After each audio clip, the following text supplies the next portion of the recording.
There is a dominant control factor in the evolution of landform. Discuss with suitable example.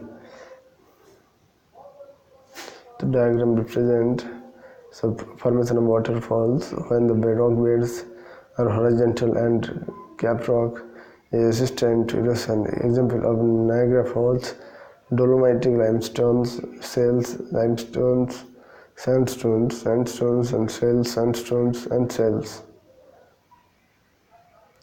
You can see in waterfalls.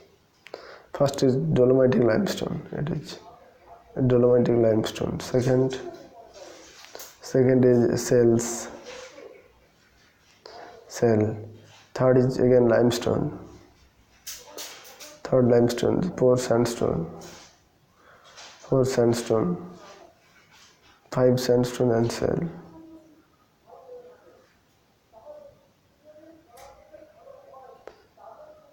Sandstones and shales. Sandstone 6 and shales 7. Formation of stack. Sea level and stack form.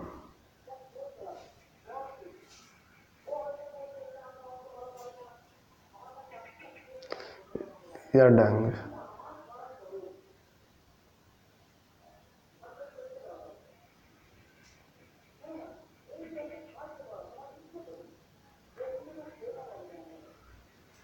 Origin of waterfalls. River capture. Eastern rock, soft rock. Roof, cave, arcs, shark, horn, for example, horn. Cave plains, stalactites, cave pillar, stalactite, stalagmite. Formation of stalactites and stalagmites and cave pillars. Various forms of speleothems.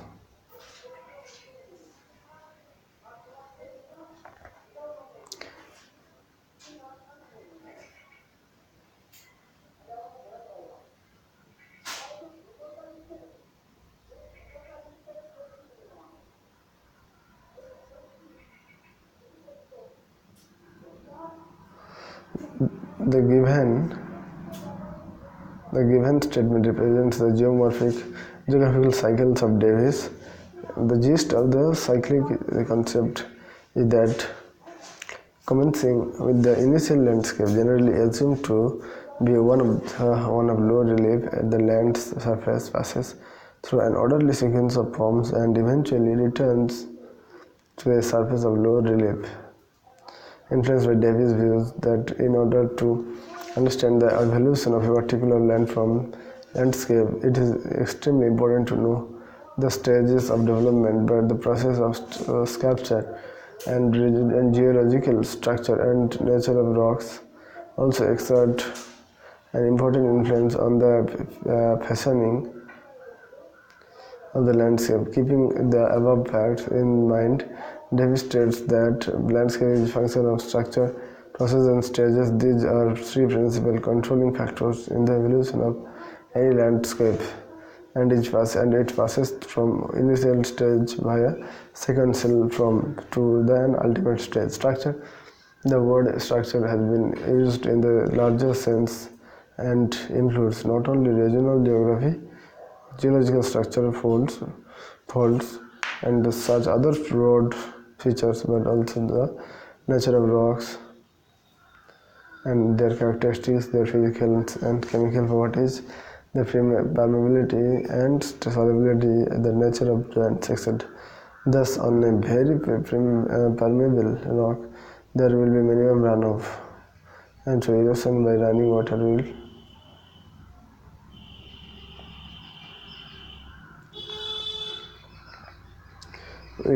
be slower than the adjacent impassable rock. So you can see youth stage of Juigan.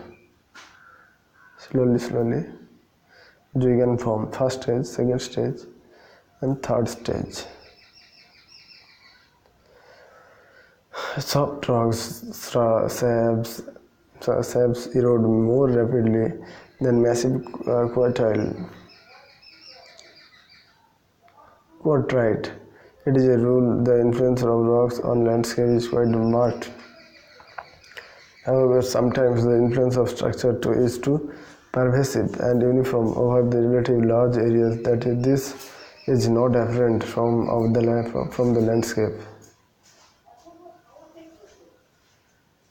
The structure is, as a rule, is older than the landscape and provides the base for the operation of the various gradational process, which gives rise to new sequential landforms. In the evolution of landform, Davis has identified three stages. These stages are erosion are youth, mature, and old stage. Just as each process even gives rise to distinctive landscape, so also each stage of the erosion cycle is characterized by distinctive landforms, with the help of which it is possible to identify the stage of evolution of landscape. There is a direct relationship between the stage of development and the character of landforms. The stage of development of landforms, however, do not have equal lifespan. The gorges, V-shaped valleys, waterfalls, rapids, and steep spar are characteristics of each stage. This is directly related with structure. Duigan and Yerdang, Sarkis, and Rachimotani, Arc, and Stark are the other landforms directly related with structure.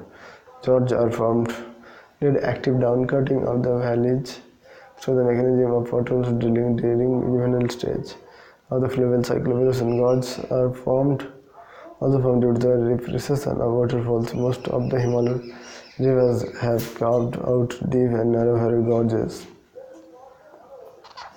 Waterfalls simply falls are caused because of the sudden descents or abrupt breaks in the longitudinal course of the rivers due to a host of factors, that is, variation in the relative resistance of rocks, relative difference in topographic reliefs, fall in the sea level, and related deformation, each earth movement, etc.